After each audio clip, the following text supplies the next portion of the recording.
Je ne suis archi pas d'accord. Moi, ça fait 3 ans que je me le coltine. Bon, je me suis peut-être un peu chauffé. Sola dit j'accuse, moi je dis je m'excuse. On peut être branché sur le podcast ou pas? C'est rajouter une cerise sur un tas de merde, mais ça fait pas un clafoutis. Il a pas sélectionné un quarterback, il a pris un manager de chez Burger King. Il n'a pas de charisme du tout. Bonjour à toutes et à tous, et bienvenue dans un nouvel épisode du Front Office, épisode rewind des finales de conférence qui ont eu lieu il y a quelques jours maintenant entre l'AFC et la NFC. Et pour ce faire, je suis accompagné par un acolyte qui il vient de manière éparse, que vous pourrez retrouver d'ici quelques jours pour un nouvel épisode de l'Enfer du Dimanche. Je suis accompagné du coup de Lala, comment vas-tu ? Salut PA, salut à toutes et à tous. Très content d'être là. Oui, je suis Epars, enfin Michael Eparson, plutôt, pas en tant que fan de Packers, mais ouais, je suis là, écoute là, quoi. Ça fait plaisir. Surtout avec toi, en plus, pour parler des Patriots. Pour parler des Seahawks, bien sûr. Mais très content de t'avoir avec moi. Donc, effectivement, on va revenir sur ces deux finales de conférence. Avant ça, n'hésitez pas à nous suivre un petit peu partout, bien sûr. Twitter X, Facebook, Instagram, Threads. Et puis, il y a le QR code au-dessus de la tête de Lala pour la Super Bowl Party qui aura lieu du coup dans la nuit du dimanche 8 au lundi 9 février sur Paris, donc dans le 10e arrondissement, dans le bar qui s'appelle le Bellucci's. Venez, ça sera fun. Je l'ai fait l'année dernière et du coup, c'est vrai que c'est toujours une très bonne ambiance. Il y a pas mal de comptes Twitter des équipes qui sont présents. Il y aura forcément des fans des Patriots et des Seahawks, je suppose. Et puis voilà, c'est toujours un bon moment d'échange. Il y a des animations de prévues, il y aura des petits quiz, des lots à gagner. Donc voilà, pas mal de trucs sympas à faire pour patienter avant le coup d'envoi à minuit et demi. Parce que normalement, la NFL respecte plutôt bien les horaires. On n'est pas en NCAA. Donc minuit et demi, logiquement, le coup d'envoi de la grande finale qui va clôturer cette saison 2025, qui aura eu son lot de surprises, mais qui était, je trouve, très, très intéressante. Voilà, donc avant ce Super Bowl, il y a eu 2 matchs. Et on va commencer par ordre de diffusion par les chaînes américaines. Les Broncos, qui recevaient à domicile les New England Patriots, et du coup, victoire de l'équipe située à Foxborough, à Boston, 10-7, dans un match étrange par la météo et par la physionomie également de la rencontre, où j'ai trouvé moi que les Broncos avaient plutôt bien démarré, avec un touchdown qui arrivait très rapidement lors de leur deuxième drive, sur une longue balle notamment de Jarrett Stidham qui remplaçait Bonix, on l'a déjà évoqué, blessé à la fin du dernier match contre les Bills, donc QB remplaçant, qui lance une énorme bombe d'une 50aine de yards pour Mims. Et derrière, ils arrivent à mettre un touchdown par Courtland Sutton. Et puis ensuite, plus rien, plus aucun point du côté de Denver. Toi, de ton côté, là, quand le match a commencé, quand tu as vu du coup les 2 premiers drives qui sont terminés en punt et ensuite le second drive des Broncos qui s'est terminé par un touchdown, est-ce que tu t'es dit, bon, les Broncos, c'est solide, ils vont le faire? Je me suis dit, tiens, Sean Payton est vraiment un bon vendeur et il a mis le produit sur le terrain parce il a pas arrêté de nous vendre Steady, comme quoi il pourrait être titulaire dans n'importe quelle autre équipe NFL. Déjà, moi, je m'étais dit, si c'était le cas, ça se saurait parce que vu certaines équipes qui avaient des galères en quarterback, on l'aurait peut-être vu avant, mais bon, bref. Donc au début, je me suis dit, ouais, en effet, ça peut tenir la route. Regarde, en effet, et dans le bon tempo, il n'y a rien à dire. C'était après, je crois, 2 ou 3 passes ratées. Donc je me suis dit, oui, ça va être de la gestion, ça va être comme un quarterback qui gère bien sa poche, qui comprend le cahier de jeu parce qu'il est là depuis 2 ans, je crois maintenant, 3 ans, 3 ans à Denver. Au moins 2 ans. Donc il connaît, en tout cas, le cahier de Sean Payton, comment ça se passe. Je me suis dit, c'est lancé et on s'était dit d'ailleurs dans le groupe de discussion de notre côté de Fantasy Ballers, tiens, Stidham, ça bouge bien comme il faut, quoi, il y a rien à dire.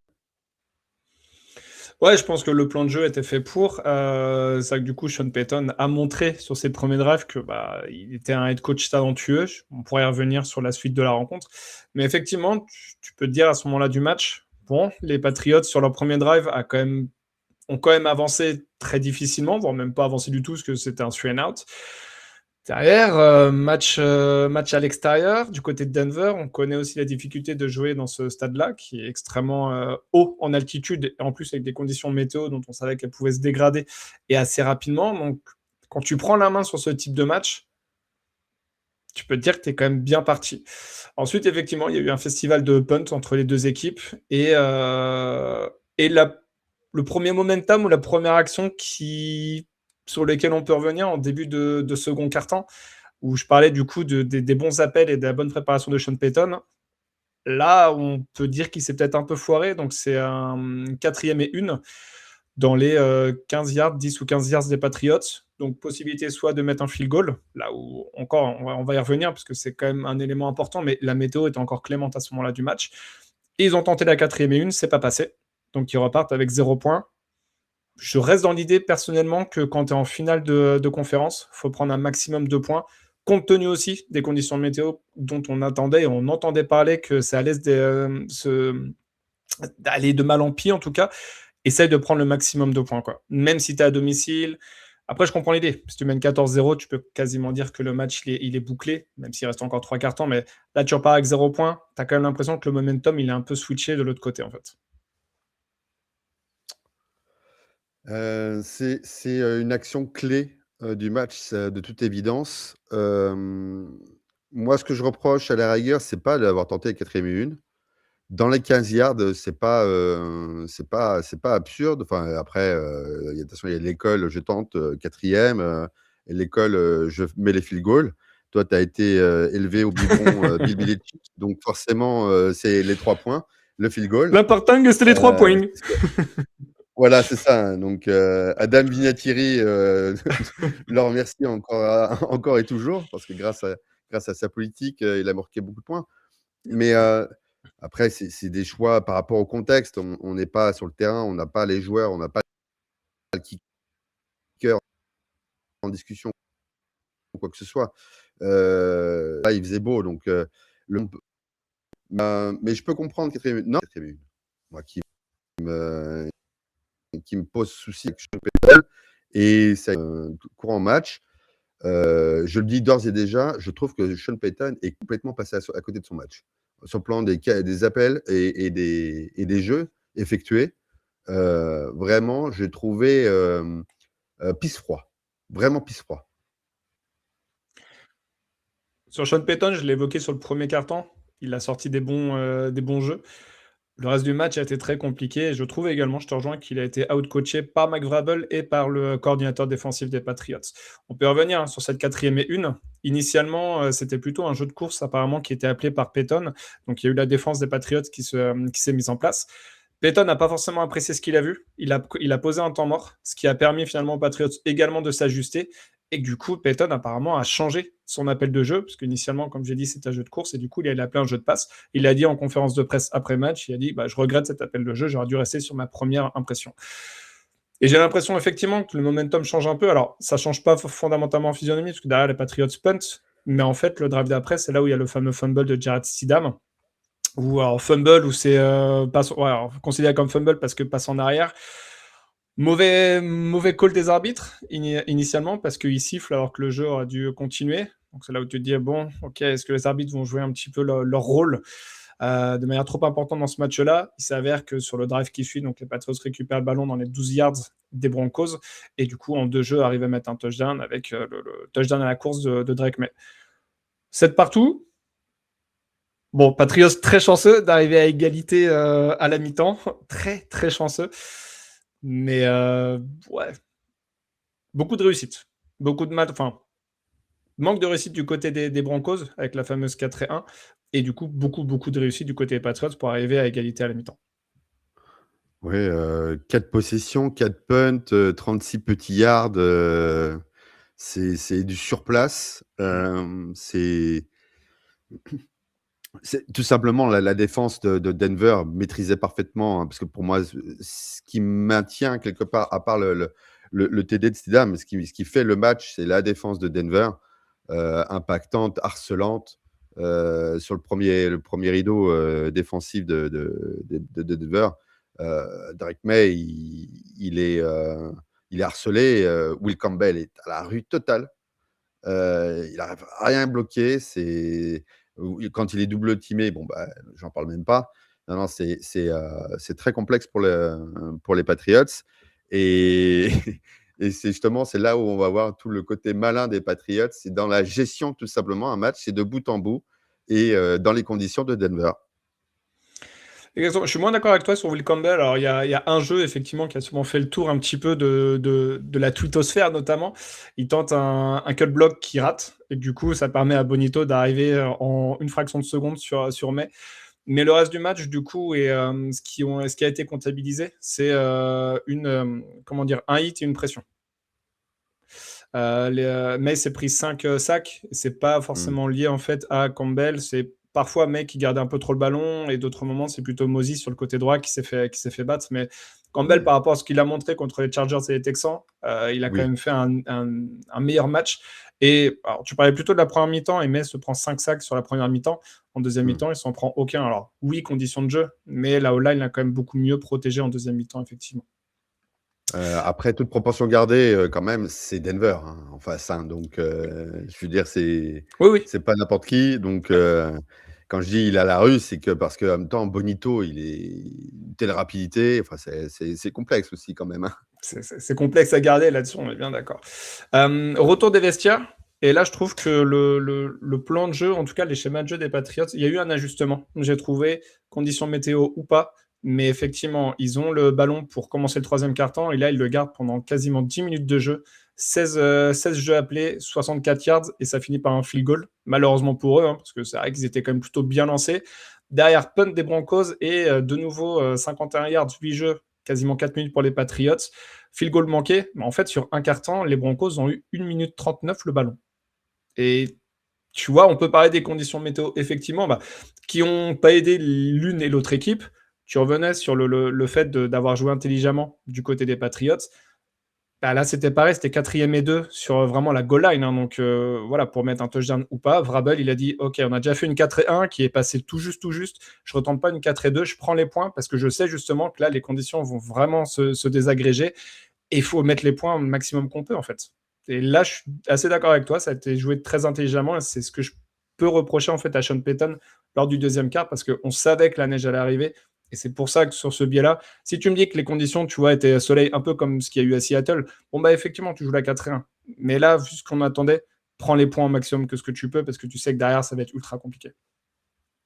Mais totalement, je l'ai déjà cité une fois, je vais le reciter. On sent quand même toute la patte de la formation quand même précédente de la grande dynastie des Patriots. Vrabel, il a grandi avec ça, enfin, il s'est développé professionnellement avec ça. On sent le côté compréhension du jeu, tactique, roublard dans le bon sens du terme. Oui. Il sent les choses, il fait les bonnes demandes de time-out quand il faut. Il a senti que le vent tournait et c'est vraiment le cas. Donc il s'est dit, il faut en profiter. Et quand le temps change comme ça, c'est à la faveur de quoi? À la faveur de la défense. Donc, en fait, quelque part, il cadenasse tout simplement le match.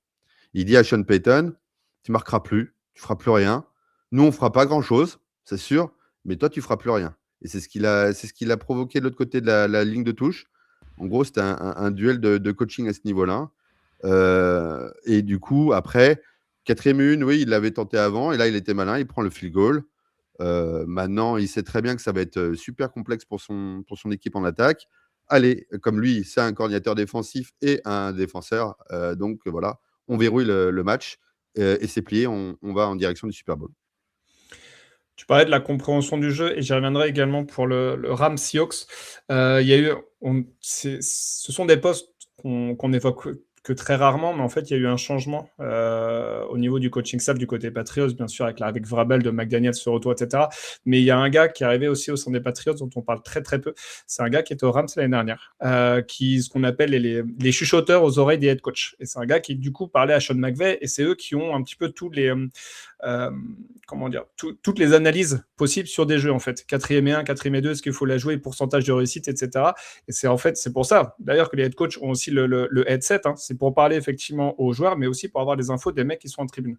Et ce mec-là est ultra important, j'essaie de retrouver son nom, il a un nom en plus très difficile à prononcer. J'y reviendrai aussi pour les Rams, mais effectivement, tout au long de la saison, on a vu son importance à ce mec-là. C'est un mec qui est ultra brillant. McVay, quand ce mec-là a rejoint Vrabel aux Patriots, McVay a dit quasiment que c'était l'une des pertes les plus importantes qu'il avait eues pendant sa carrière.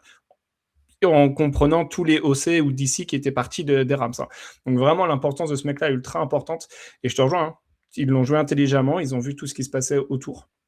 4e et 2 à l'extérieur, tu prends les points, et derrière, je te rejoins, c'est battez-nous maintenant. Notre défense arrive à mettre en difficulté votre line, battez-nous. C'était vraiment le speech et le discours qu'a tenu Vrabel, sans être en face à face de Sean Payton et du coaching staff adverse, mais c'est le message qu'il a envoyé.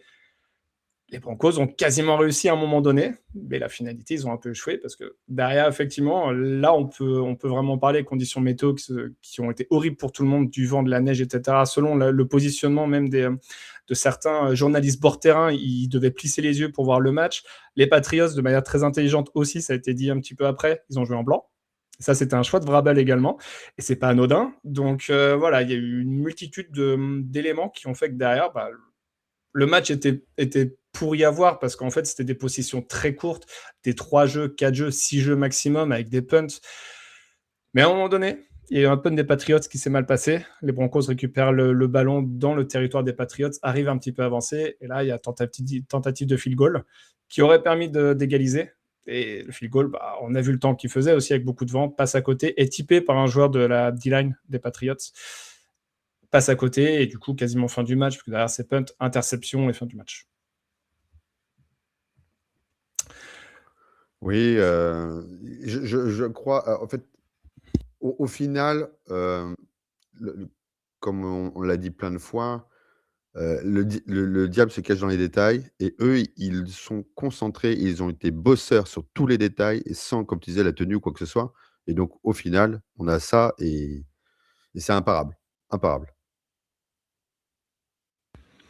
Comme j'ai évoqué, du coup, interception sur le dernier drive des Broncos, donc interception de Gonzalez. Derrière, les Patriots ont récupéré le ballon pour égrener au maximum le chrono, parce que c'était un match très porté sur le sol, hein, des deux équipes avec les conditions. Et puis, il y a ce jeu qui est impressionnant de la part de Drake May, donc il est en 3e et 10. Il y a un jeu qui est appelé par le coaching staff des Patriots, un jeu qui, normalement, le ballon devait être donné à Stevenson. Et May, il a dit « Moi, je suis le quarterback. C'est moi le quarterback de cette équipe. Je prends le ballon et je m'en occupe tout seul. » Il a prévenu personne de la O-line, de son coaching staff. C'est vraiment sa décision personnelle. Et du coup, il arrive à convertir cette 3e et 10 et du coup, à faire que les Patriots remportent ce match-là. Parce que derrière, les Broncos n'ont plus de temps mort et le chrono peut s'égrener en faisant des nils. Donc, couillu, si on peut appeler ça ainsi. Parce que sur les 2 derniers matchs, May avait quand même fait un total de 6 fumbles. Bon, il les a portés, il les a bien portés. Ça a réussi, bravo à lui.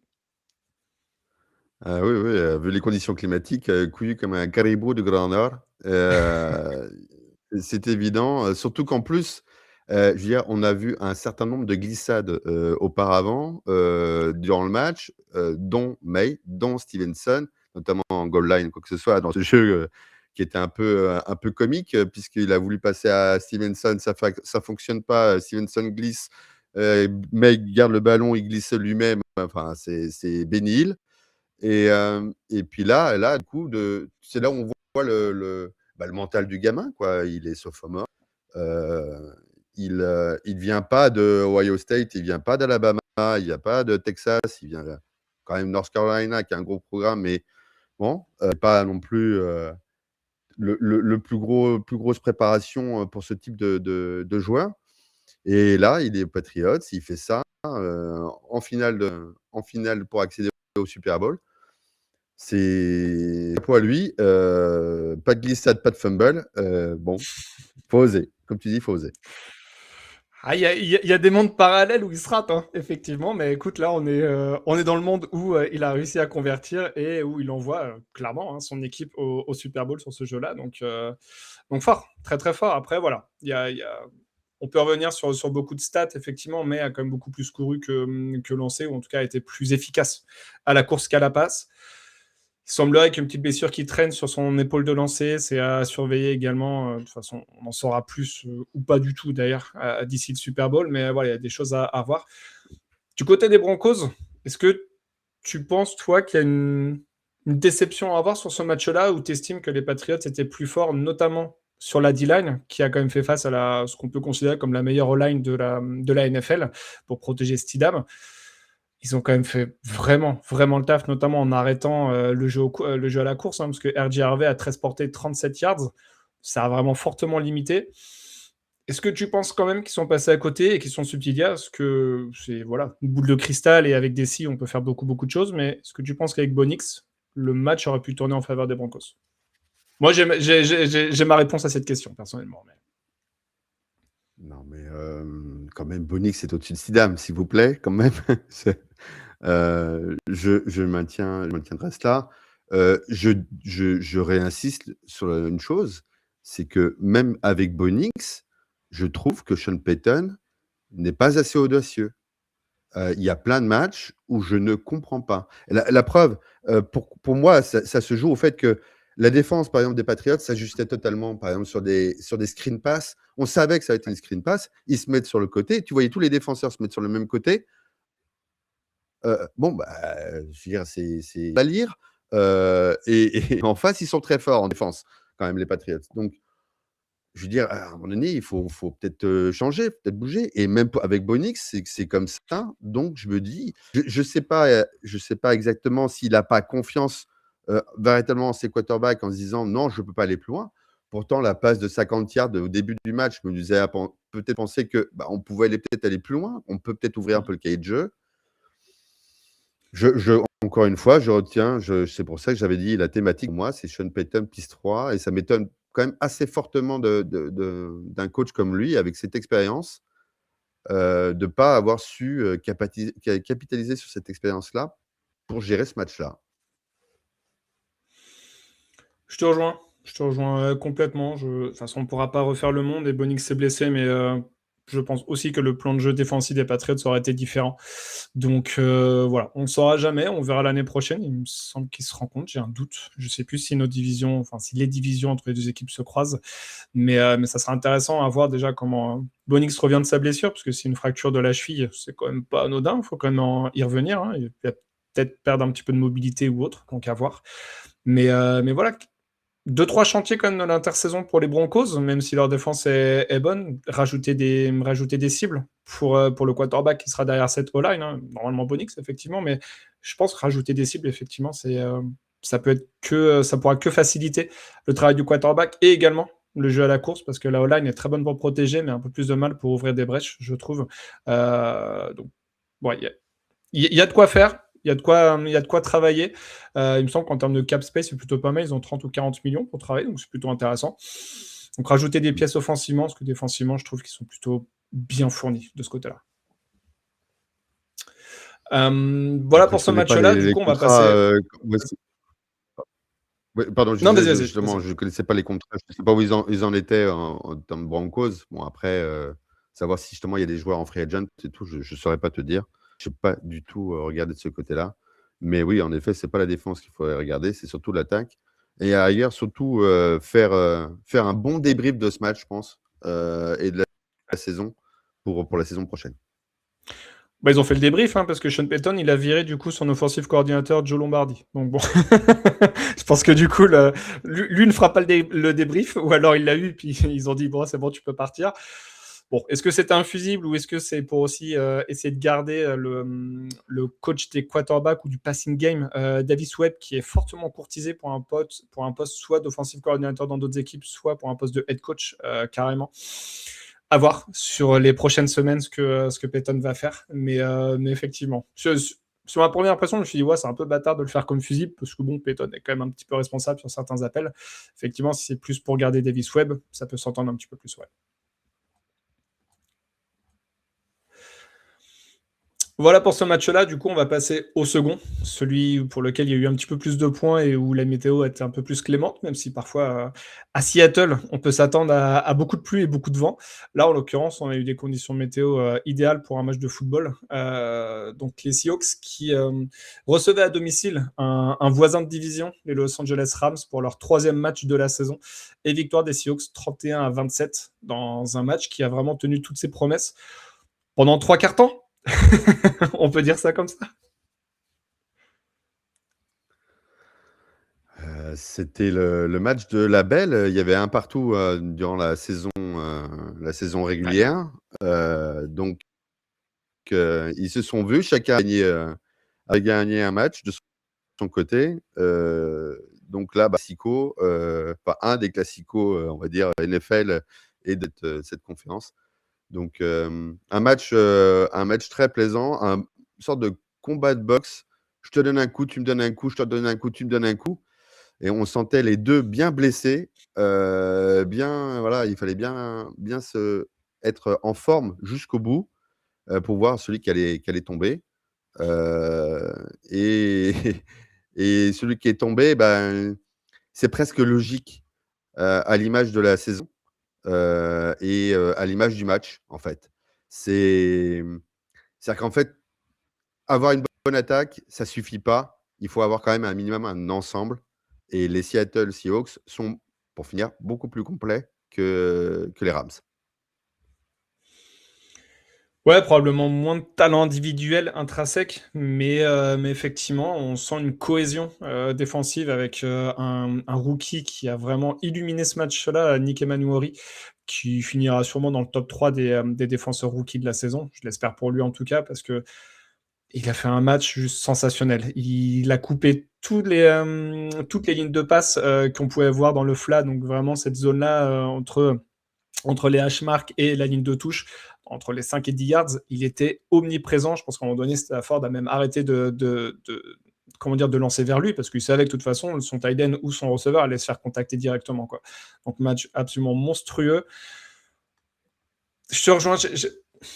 Je sais pas, j'ai l'impression que les Rams encore une fois, ont manqué à un moment donné je sais pas, d'intelligence de jeu, ou tu vois, le petit truc supplémentaire, quoi. Et les Seahawks ont quasiment fait le match parfait, là où les Rams ont, semble-t-il, plus de talent, mais ont manqué à un moment donné d'exécution dans ce qu'ils devaient faire. Il y a une énorme boulette, on peut arriver directement à celle-ci, et du coup, on va omettre un petit peu toute la première mi-temps, mais on pourra y revenir. Mais c'est ce muff punt sur le punt de retour de mi-temps, où les Seahawks font un 3-and-out, si je dis pas de bêtises. Je vérifie ça. Non, c'est un 5 jeux, donc il y a eu une première tentative réussie, mais ensuite punt sur le deuxième jeu. Muff punt, et du coup, un jeu plus tard, 17 yards, touchdown. Et en fait, il y avait 17-13 à la mi-temps pour les Seahawks, et ils passent à 24-13, alors que les Rams avaient réussi le stop défensif, et je trouve, moi, avaient réussi à topper ce momentum au retour des vestiaires.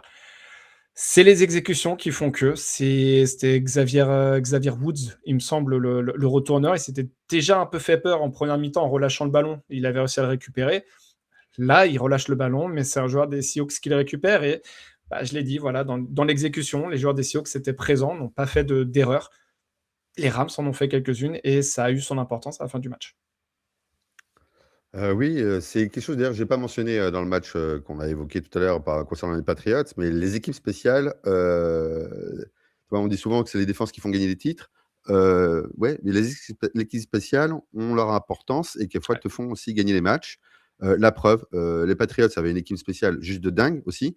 Là, par contre, l'équipe spéciale des Rams, malheureusement, le positionnement par rapport au gunner ou quoi que ce soit, on peut se poser, voilà. Et le muff punt, le ballon du bonheur, le rebond du bonheur, le premier coup.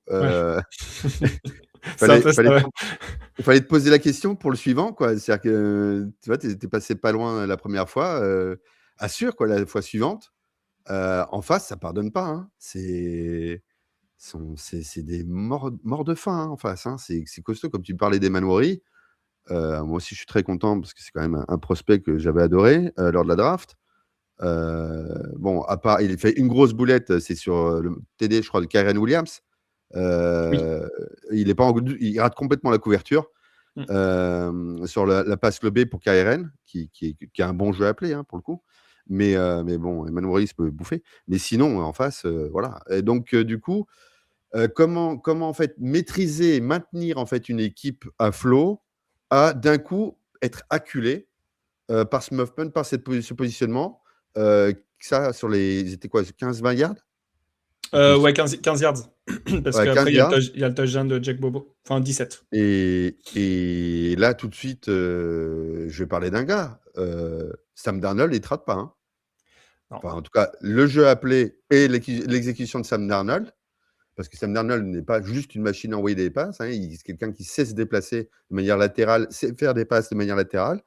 Il nous a montré quand même que quand il joue à ce niveau-là, sans être voilà, Aaron Rodgers, 450 yards, tu vois, ce genre de choses, c'est pas ça qu'on lui demande. Mais le gars, il distribue impeccablement. Bah voilà, c'est direct. Tout de suite, tu es puni. Et en fait, c'est une équipe qui te prend la jugulaire avec sa défense. Tu fais une erreur, tu es puni derrière, direct. Et ça, en fait, c'est la bataille. Et j'allais justement de terminer par ça, où je te rejoins complètement. En fait, c'est qu'on a une bataille entre la partie Choula, Lafleur, contre Kubiak, quelque part. Et Kubiak a complètement gagné son match, parce que la défense, elle est là, il n'y a rien à dire. Mais Kubiak, il a su faire ce qu'il fallait faire pour gagner. Ouais, je te rejoins, j'avais des doutes moi un petit peu sur justement Kubiak qui est l'offensive coordinateur. Je trouvais que les Seahawks montraient moins de choses sur la fin de saison régulière, c'était un petit peu mieux revenu. Après, c'était un match un peu bizarre contre les Niners lors du tour précédent, mais je trouvais qu'offensivement, ça avait un petit peu plus de mal. Là, ça a été quand même assez impressionnant. Tu le disais, Darnold distributeur, Darnold, il a fait, je trouve, moi, plus que ça. La première bombinette qu'il envoie pour Rashid Shaheed, que tu disais, hein, la défense prend la jugulaire, l'attaque aussi. Hein, parce que là, il l'a envoyé, c'était précis, c'était dans le bon timing. Ça met tout de suite la pression dans le backfield défensif des Rams, dont on sait que ça peut potentiellement être un petit peu le point faible de cette défense. Solide, ultra solide. Tu parles du touchdown effectivement de Jack Bobo suite au muff punt. Il le lance pas en une seconde, quoi. Il sent qu'il y a la pression, il reste calme dans sa poche et il trouve le bon moment pour le lancer. Ça a été un match vraiment très très impressionnant de Darnold, je te rejoins. 346 yards, 3 touchdowns, aucune interception. Il a été mis sous pression, hein, 3 sacs quand même. Non, solide, très très solide et il lève quand même beaucoup de doutes, je trouve. Il a encore un dernier match pour parfaire sa legacy, comme on peut appeler ainsi. Mais voilà, franchement, sur le jeu aérien, il a été très bon. Très, très bon. Bien aidé aussi par un jeu au sol, hein, Kenneth Walker. Alors, je suis assez surpris parce qu'il fait, avec des très gros guillemets, que 62 yards. Je pensais qu'il a fait beaucoup plus. Je l'avais trouvé en fait plus présent. Mais au final, j'ai l'impression aussi qu'il était présent pour valider des first downs, en fait. Donc, quand tu as un running back comme ça, c'est fort. Hein. Il est rapide, il est puissant. C'est tout ce qu'on demande à un running back. C'est costaud. Ce qu'a proposé Kubiak, ce qu'a proposé cette attaque des Seahawks a été extrêmement impressionnant, je trouve. Ouais. Kenneth Walker, en fait, il nous a marqué. Enfin, je ne vais pas parler peut-être à ta place, mais moi, en tout cas, il m'a marqué parce que c'est sa force à changement de direction, pas latéraux, à se reprendre le gap qui était un gap inversé. Parce qu'il sent que justement sur le toss, ça passe pas. Il comprend parce que bon, moi, je vais en fait reprocher un truc aussi, c'est le premier rideau des Rams. Pour moi, est passé à côté du match. Ouais. Je ne trouvais pas assez de pression. Je sais pas. Alors, est-ce que c'est les systèmes appelés? Est-ce qu'il y a des joueurs qui étaient peut-être pas en forme? Je sais pas. J'ai pas les éléments. Je suis pas là-bas. J'ai pas le micro. Mais en tout cas, du coup, la moindre petite action faisait que c'était il maîtrisait quelque part. Bien que ce soit coup pour coup, parce qu'il y avait un sacré quand même suspense, je sais pas, je sentais pas. En fait, je sentais pas du tout les Seahawks paniquer, quoi. Ils étaient focus. Ouais, je te rejoins sur le jeu au sol. Il y a eu la sortie sur blessure de Kobe Turner qui a probablement pas aidé non plus cette D-line des Rams. Mais effectivement, je me suis fait vraiment la réflexion en regardant le match. Je me suis dit, putain, mais Kenneth Walker, il prend le ballon. Et en fait, sa O-line, elle a déjà avancé de 2 yards, en fait. La ligne de scrimmage a avancé de 2 yards. Donc, effectivement, c'est tout de suite un petit peu plus simple pour faire des portées positives. Et en plus de ça, Walker, même quand il se fait contacter, il arrive à avancer d'au moins 3-4 yards. Donc, en fait, tu peux dire qu'à quasiment chaque jeu de course, tu avances de 4 ou 5 yards, en fait. Donc, ouais, tu as ce système-là, enfin, tu as cette impression-là de rouleau compresseur qui s'est peut-être un peu perdu en quatrième quart-temps parce que effectivement, pour rembobiner un petit peu, donc à la mi-temps, les Seahawks étaient devant, si je ne dis pas de bêtises, 17-13, avec ce qu'on peut appeler 14 points, les fameux 14 points de fin de mi-temps et de retour de mi-temps, parce qu'ils mettent un touchdown juste avant la mi-temps et ils mettent le touchdown au retour de la mi-temps. Je pense que c'est ça qui clôt le match, non, parce que les Rams arrivent à mettre un touchdown rapidement malgré tout, mais ça les met en très, très bonne position. Et je trouve que la deuxième mi-temps, moi, des Rams, c'est plutôt réussi. Alors, peut-être moins défensivement, parce qu'ils se prennent 14 points dans l'absolu. Mais je la trouvais réussie et on pourra y revenir sur ce quatrième quart-temps et ce turnover on downs. Mais au moins, voilà, sur la première mi-temps et le début de troisième, toi, qu'est-ce que tu en as pensé? Est-ce que tu sentais qu'il y avait un momentum qui switchait un petit peu, même si tu as dit que tu trouvais les Seahawks très calmes, très sûrs de leur force? Je trouve que les Rams, quand même, ouais, montraient des meilleures choses, en tout cas de manière plus régulière. Totalement, en fait, quand je disais garder leur calme, c'est que c'est difficile de pouvoir garder du calme quand tu as, quand même, le niveau de Matt Stafford en face, qui sera peut-être MVP ou deuxième. Enfin bref, ça on verra, c'est anecdotique. Mais, le niveau de Stafford, quoi, qui est juste, quand même assez exceptionnel et quand même avec une défense qui est assez agressive. C'est pas un mec mobile, donc il a un certain âge. Moi, je dis chapeau. Il envoie quand même sur Puka sur une autre planète avec 9 réceptions, 165 yards, un TD. Davante Adams, 4 réceptions, 89 yards, un TD. Bon, Cooper Kupp, qui est là aussi, a rajouté 4 réceptions, 36 yards, un TD, avec Jack Bobo aussi, comme tu l'as dit. Bon, c'est pour ça que je te dis, quand je vois ce rouleau compresseur que l'on a vu justement toute l'année de l'attaque des Rams, bah, c'est pour ça que je disais que, en fait, Seahawks, oui, OK, ils se prennent des coups, ils se prennent des punchs, mais en termes de points, bon, bah, il y a bataille et on ne les voyait pas paniquer parce que moi, je le dis encore une fois, il y a quoi paniquer face à cette attaque et chapeau à eux de pouvoir rester, concentrés jusqu'au bout parce qu'un match, ça se joue jusqu'au bout. Complètement, complètement. Et du coup, dans le troisième quart, donc là, c'est un échange de touchdowns. On a eu feu d'artifice, festival offensif, 4 touchdowns dans le troisième quart-temps, 2 de chaque côté. L'interrogation là que l'on peut se poser maintenant, après coup, c'est toujours facile de le faire après le match. Est-ce que sur ces 2 touchdowns, les Rams auraient dû tenter à un moment donné une conversion à 2 points? Je rebondis par rapport à mon propos que j'ai pu avoir sur le match précédent, le fameux chuchoteur dans l'oreille du head coach. Donc la fameuse personne, c'est Striker ou quelque chose comme ça, qui du coup était chez les Rams l'année dernière et qui est chez les Patriots cette année. Et bah du coup, il est plus dans l'oreille de Sean McVay. Je pense que lui, par contre, aurait dit à McVay, écoute mon coco, t'es gentil, mais maintenant, il faut poser à 2 points parce que ça nous permettrait de revenir à 3 points et pas rester à 4e et de nous obliger, de toute façon, à mettre un field goal. Dans l'absolu, tu le rates, t'es à 5 points. En fait, donc 4 ou 5 points, t'es obligé de mettre un touchdown. Et c'est ça, moi, qui me pose un peu question sur la réflexion, ou peut-être que McVay est un peu passé à côté sur ce point-là, je trouve. Si on peut lui reprocher quelque chose là-dessus, parce que tente une conversion à 2 points pour rester, en fait, pour mettre cette pression-là du côté des Seahawks. Parce que les Seahawks, in fine, ils étaient à 4 points et tu te dis, OK, tu as juste à mettre un field goal, tu les mets à 7 points. Dans l'absolu, ça ne change pas grand-chose. Il faut qu'ils mettent un touchdown. Et en fait, si tu es à 3 points, bah, ton field goal, il n'est pas suffisant pour les Seahawks. Parce que si derrière les Rams mettent un touchdown, ils gagnent le match. Et je trouve que psychologiquement, c'est plus simple à gérer d'avoir 4 points d'avance que d'avoir seulement 3 points pour l'attaque, j'entends. Pour moi, ça aurait dû se tenter. En fait, alors arrête-moi si je me trompe, mais déjà, à la fin de la première mi-temps, ils ont le ballon à 1 minute et demie, je crois, de la fin de la première mi-temps et ils savent pas trop s'ils doivent marquer le field goal et s'ils doivent avancer. Donc déjà, on sent qu'il y a une sorte de fou artistique, hein. Ils ont C'est 20 ça? secondes. Ils ont 20 secondes. Ouais. En fait, Ils ont ouais. Ah oui, 20 et secondes. il me semble qu'ils n'ont plus de temps mort. Donc, en fait, les Seahawks marquent vraiment un touchdown. C'est ça où c'est fort. Pour embobiner un Ouais, petit peu, juste avant la mi-temps, les voilà. Seahawks font 74 yards en 34 secondes. Alors, il y avait des temps morts, bien sûr. Mais derrière, en fait, les Rams n'ont plus du tout de temps pour aller marquer ne serait-ce qu'un field goal avant la mi-temps. Ouais, mais justement, si on se retrouve là, c'est parce que justement les Rams n'ont pas su gérer leur drive, enfin En leur fin de mi-temps. possession. Voilà, c'est ça. Et donc déjà là, je me suis dit, c'est bizarre, on a l'impression qu'en fait, ils savent pas trop quoi faire. Est-ce que j'y vais? Est-ce que j'y vais pas? Et à force de trop hésiter, bah, en face, bim. Et donc là, on recommence.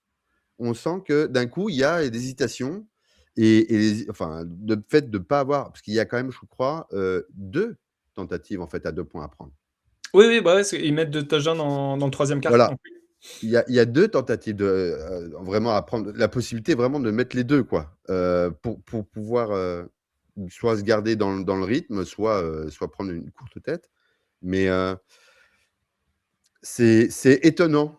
Franchement, c'est étonnant. Alors, c'est pas parce que j'ai un coach qui s'appelle Matt Lafleur et que quelquefois je me prends la tête concernant que je vais prendre la tête à son frère, Mike, je crois, c'est ça, son prénom, c'est C'est Mike Mike Lafleur, Lafleur. donc Ouais. le coordinateur offensif des Rams. Je sais pas si c'est du fait de McVay, est-ce que c'est du fait de Lafleur, c'est pour ça que je ne dirais rien à ce niveau-là. Je pars toujours du principe que quand il y a un problème, c'est toujours vers le patron qu'il faut se tourner, c'est lui le responsable. Bah, Sean C'est lui McVay, là, qui prend la décision in fine. bon, bah voilà, exactement. Donc là, Sean McVay, eh ben, Mm. pot de cacahuètes, hein, ça n'a pas fonctionné du tout. Donc, ouais, je te rejoins totalement là-dessus.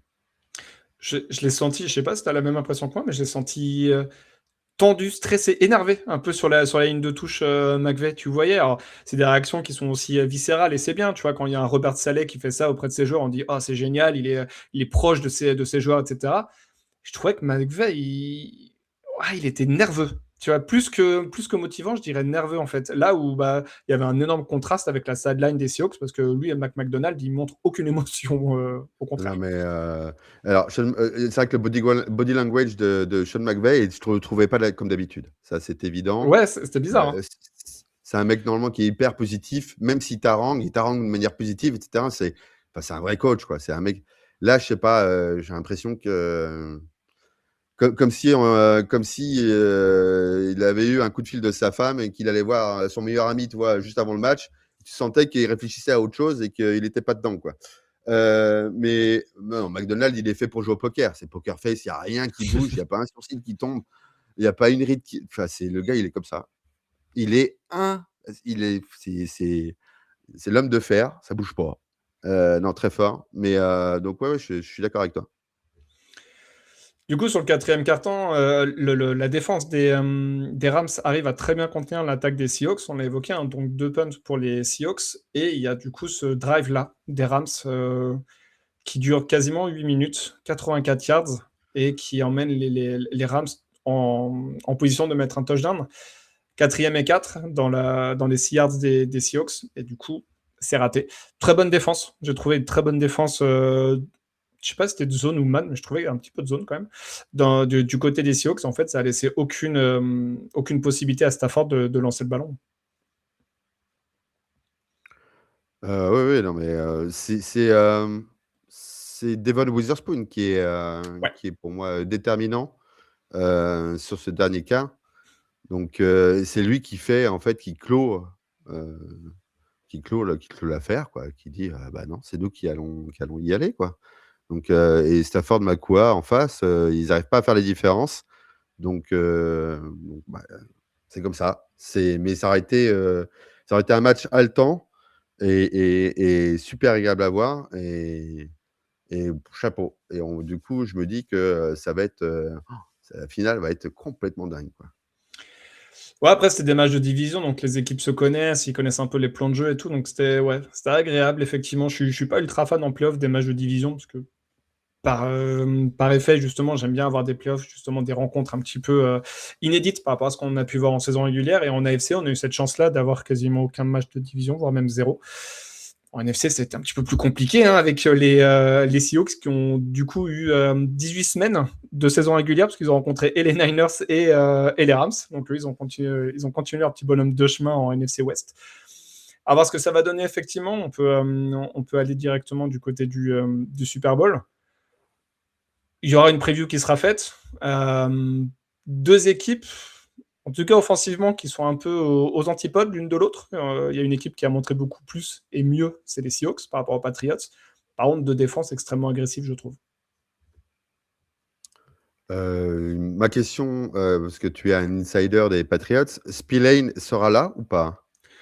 Spillane, il se traîne une blessure à la cheville depuis semaine 13 ou 14. Donc, s'il est là, il sera limité, je pense. Mais je pense qu'il sera là. C'est un dur au mal. On les connaît, hein, les petites injections de cheval, là, les petits remèdes de cheval. Donc, t'inquiète pas. Et Vrabel l'a dit. Hein, il a dit personne n'est à 100% à ce moment-là de la saison. On a joué 21 matchs. Effectivement, du côté des Seahawks ou du côté des Patriots, je pense qu'il y a des blessés un peu partout. On n'en a pas parlé, mais Darnold a des problèmes aux obliques. Ça l'a pas empêché de faire un super match. Voilà, tout le monde a des petits pépins physiques. Il va falloir faire avec, effectivement. Comme ils sont passés par Denver pour prendre le remède de cheval, c'était bien vu de leur part aux Patriots. Mais donc ouais, donc du coup, pour répondre à ta question, oui, les défenses. Alors c'est pas tout à fait la même chose parce que c'est pas du tout la même technique, tactique en termes de défense. On n'est pas du tout sur le même type de défense. Donc c'est pour ça que déjà même ça va être intéressant parce que c'est deux défenses différentes, deux philosophies différentes qui s'affrontent. Et ça, c'est assez intéressant. En termes d'attaque, oui, c'est pas la même chose. En sachant que, en plus, il y a un joueur dont on n'a pas vraiment parlé, qui est juste stratosphérique, c'est quand même Jackson Smith et Jingba, qui lui montre que même quand il n'a pas beaucoup, il fait juste du très bon et du très sale. Donc oui, ça va être des forces différentes. Moi, je suis carrément emballé de ce match-là. C'est une affiche qui me plaît énormément. Et bien malin, celui qui saura dire quoi que ce soit parce que ça cadenasse. Il y a une chose quand même qui est importante, c'est là où on voit le niveau des Seahawks, c'est que les Rams, quand même, on n'ont eu que 12,5% de réussite en troisième tentative. C'est quand même très, très, très, très faible. Ouais. Très, très faible. Donc, la ligne offensive des Patriots est vraiment bien avertie. En tout cas, les Patriots, eux, ils auront fait un chemin avec des défenses quand même assez monstrueuses. Enchaîner Chargers, Texans, Broncos et terminer par les Seahawks. Les 4 meilleurs de la NFL, pour moi, peut-être. Bah, les 3 premières équipes que tu as citées, en tout cas, elles font partie du top 5. Sur Voilà. toutes les statistiques ou ce que tu veux, hein, je ne sors pas de mon chapeau. Mmh. Elles font partie du top 5 de la NFL à ce niveau-là. Ouais. Donc, en tout cas, on les a peut-être critiqués sur le calendrier par rapport en termes d'attaque ou quoi que ce soit. Mais enfin, là, en tout cas, les playoffs, moi, j'estime qu'ils ne l'auront pas volé, quoi.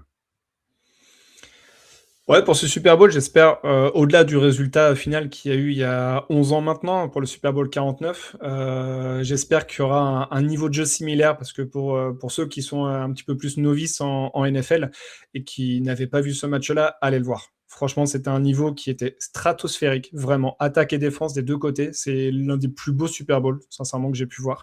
Et je mets à côté l'aspect du résultat, parce que même si les Seahawks avaient gagné, j'aurais tenu le même discours.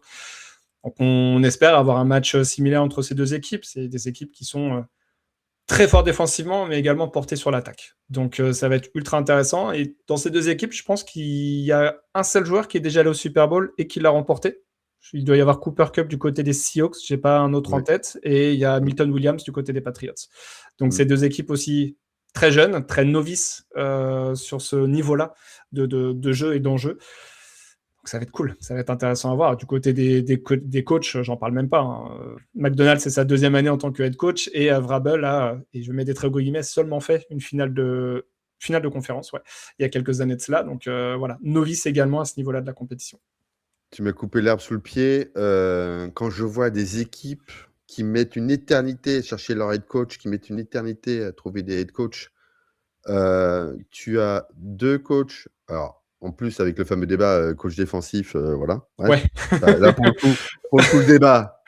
Voilà. Moi, je suis plutôt d'avis de coach offensif, donc là, j'avoue, cette année, bon, je quand tu vois Demeco Ryans, quand tu vois Vrabel, quand tu vois ceux qui étaient en playoff, quoi, bon, bref. Donc déjà, il y a ça.